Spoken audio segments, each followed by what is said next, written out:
Good afternoon and welcome to our extended disc mini webinar. Is as we have been moving along, we did a one on D's, we did one on I, and today we're doing one on Styles. excellent. So Hello, everybody. I'm quizzing my colleague here, Marku Kaupinen. He's the president of Extended Disc, and I'm Christina Bowser, training director here at Extended Disc. Welcome, everybody.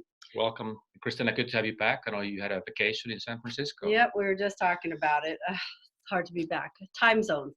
Anyways, as always, we will be recording this webinar, and we won't unfortunately have time for your questions. However, we highly encourage them. So feel free to put them in the Q&A section. I promise we'll follow up after the session. So Marku, let's get started. A lot of people out there, they've gone through the D with us, they've gone through the I. It's a great kind of reminder and refresher for us, right? As we're all kind of facilitating DISC.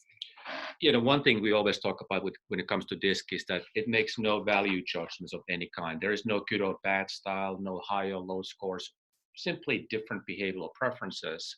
And all behavioral styles, and like all of us, we have different kind of strengths and development areas. And we really want to have a good confidence, self-awareness to really help us to think about how to modify those behaviors when we are interacting with others and our environment, but we must have that clear understanding what the starting point for those modifications is. And of course, that we are a combination of all four styles, but typically we have one style or maybe two styles that are really most comfortable to us.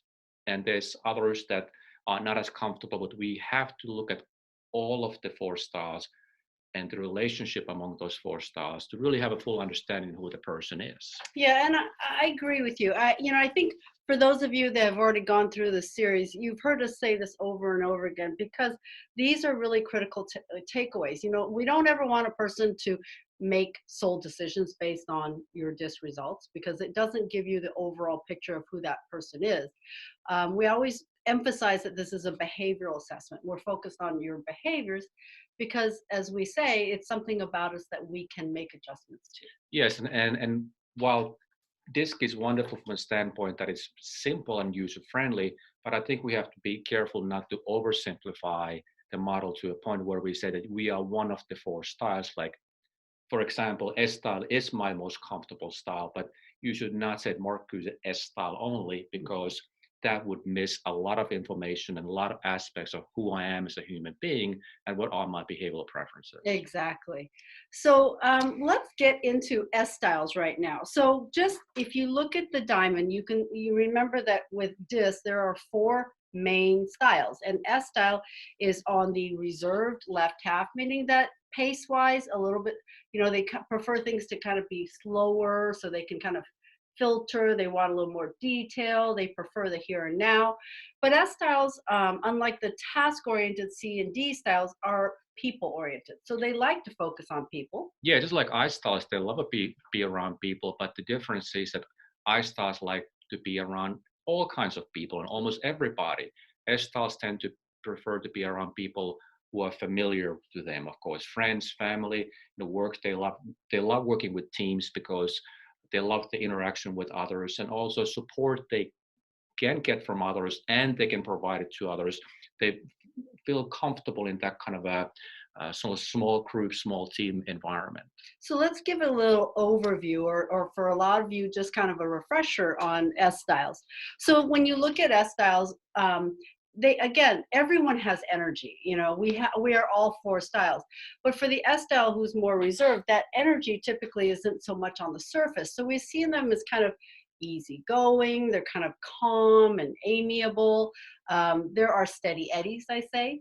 I think that's fair to say that with the S styles are, they like predictable environment. They like to know what's going to happen next. Their favorite question is how. They want to know how we are going to do this. And the main reason for that is that they don't want to let other people down. For them, it's very important for them to support others. And when they make decisions, they really consider what kind of impact their decisions have other people. Right. And oftentimes we think of the S styles being kind of, we don't know if they're the best team member, but they like being part of a team. They are they prefer to listen over speak, unlike some of the other styles.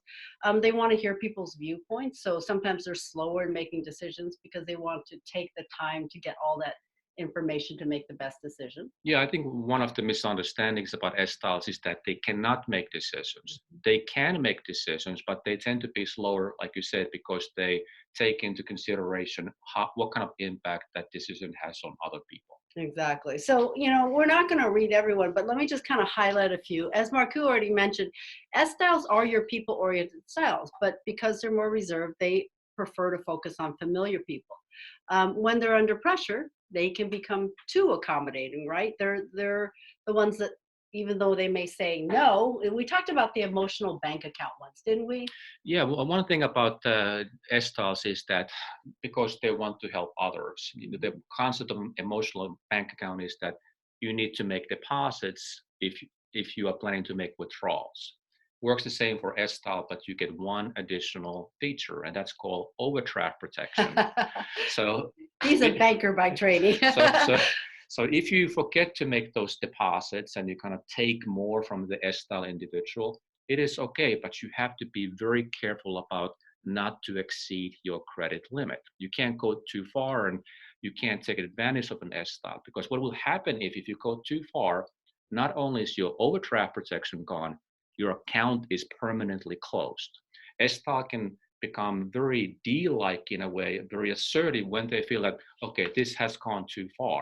Most S styles can relate to a story or situation where there's somebody in their life that they might have been very close to, or they work very well together.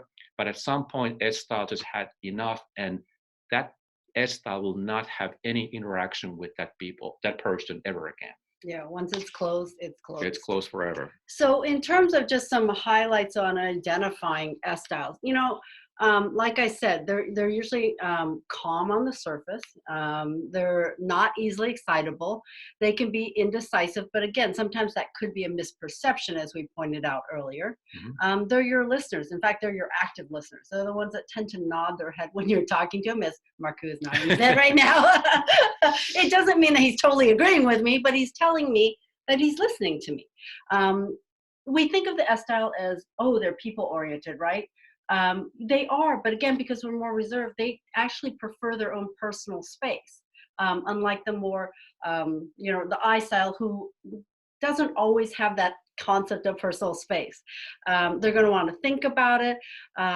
They prefer the status quo, as we mentioned earlier. And one thing, even myself as an I style, I could tell you is that they believe in promises. And yes, we don't all define promises the same way, but if you think about it, if my friend comes up to me, my colleague comes up to me and says, excuse me, hey Christina, we haven't gotten together in a while, let's go have coffee next week. I think Tuesday's free. Tuesday comes, no call from my friend, no coffee on Tuesday. I'm a little bit upset, but I have to realize that my friend maybe didn't realize that what she said to me, I construed as a promise. So I always tell people, don't tell me you're going to do something and then not do it. In fact, I would rather you not tell me at all. Yeah, making sure that you follow up and keep your promises is very important for S styles. And like you said, if you don't do that, they think that maybe they've done something wrong or you don't really care, because their approach is that if I invite somebody for coffee, they will remember it. They will probably put it on their calendar, and they might even send you a follow-up email and say, Yeah. here's a reminder, we're having coffee next Tuesday. Exactly. So because they want to make sure that they fulfill their promises and make sure that they take care of what they're supposed to take care of. Right. And then, one of the things we often say to people is, as we describe and identify each of the four styles, oftentimes it's the S style that tends to be challenging for people, right? In terms of, I'm sorry, with identifying them. It is, because I think S styles are most difficult to identify because they are so very steady and even keel. So somebody may have S style may have a fantastic day. They may have won a lottery the night before, and you don't know if they won the lottery or their dog died last night, because they are so unexpressive. I don't want to have emotions, but they don't want to really express those emotions very openly. They are emotional styles like the I styles are, but they just don't express it. My rule is that if I really have difficulty identifying somebody's style, there's a good chance they are S style. Yeah, sometimes we say go with the S style and work backwards. That's right. So how do S styles tend to communicate? Well, we say with D styles and I styles, it's usually one direction. I speak, you listen. Hmm. With the S style, it's also one direction. They tend to listen. Exactly, it's the other way. Yeah, they want the other person to have a chance to express their views first, because again, keep in mind, they want to make sure they support and help others. Exactly. And one of the things also when we talk about different styles, a lot of times people think that S styles are not leaders. There are actually a lot of very effective high level leaders who are S styles. And typically what they have done is they really understand what their strength is, listening to people, making sure they're taken care of, uh, fulfilling their promises and keeping their promises. And, or if they know that I cannot deliver what I promise, they will let you know ahead of time and say, we are going to make it work. Right. Like in service-oriented industries, in industries where a lot of people involved, they could be very, very effective. Yeah, and I think the other thing about S styles in terms of communicating is they are trying to, in terms of leadership, trying to kind of battle for the spotlight. So I've actually, one thing I've heard from somebody that makes a lot of sense to me is that they actually make very effective leaders for the more individualistic styles that do want the spotlight, because again, they're very supportive Hmm. and they help build them up. So that's something as well. And one of the things they do as a leader or as a manager, they share the credit. If we Mhm. accomplish something, it's not like, look at me, boss, I'm the one who took control here, and it's everything is due to my wonderful decisions and behaviors. They Exactly. share the credit, and of course, if you're working for something like that, you will like your boss to share the credit because you contributed to the success as well. Exactly. That's a great point to make. And then finally, just kind of finish it off today is just some suggestions. If you yourself are an S style, these are just things that Marku had mentioned earlier. People who are successful tend to own their style, but they also know when to adjust their style. So these are just some suggestions that if you yourself are an S style, that if you were to make these types of adjustments in different situations, you would have more effective interactions. Yeah, well, once a person asked me that if I'm an S style, I'm coaching S style, what advice would you give an S style? And if it was only one thing you could tell them. And in those situations, I use the Nike slogan: if you're an S style, just do it. Because sometimes S styles, we tend to kind of think about things a little bit too much and what kind of impact it has on others. Sometimes it's better just doing it now.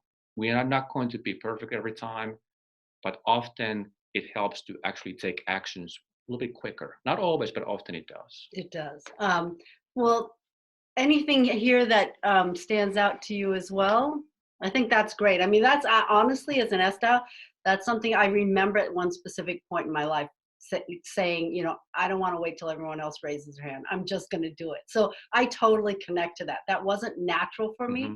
but doing that, knowing that I got my hand, and raised it, got my opinion heard, um, it was great. And one thing also, if you're an S style, maybe practice using the word no sometimes. 'Cause it's No. difficult to say no. Somebody asks you, you want to make the other person uh, feel good and happy and help them, but sometimes you have to say no, and even it's going to be a little bit comfortable for you, but sometimes it's okay to say no. And finally, it's impossible to please everybody.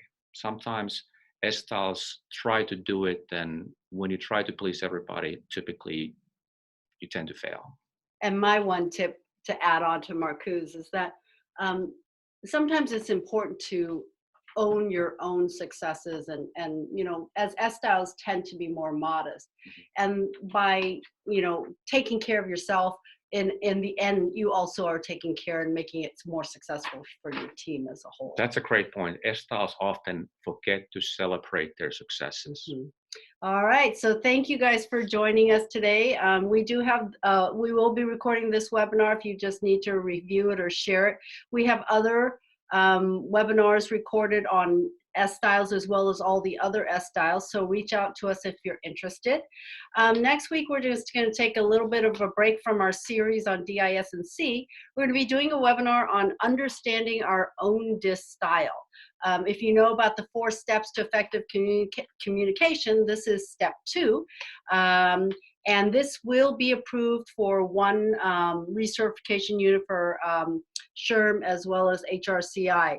This one is 1 hour long. It will be on Wednesday, February 26th, and it will not be recorded.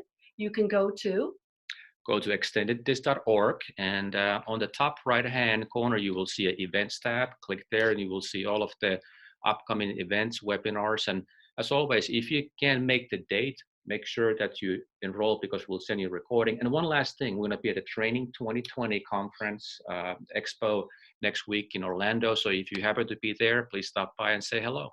All right. Made it to the end, my voice. All right. Take care.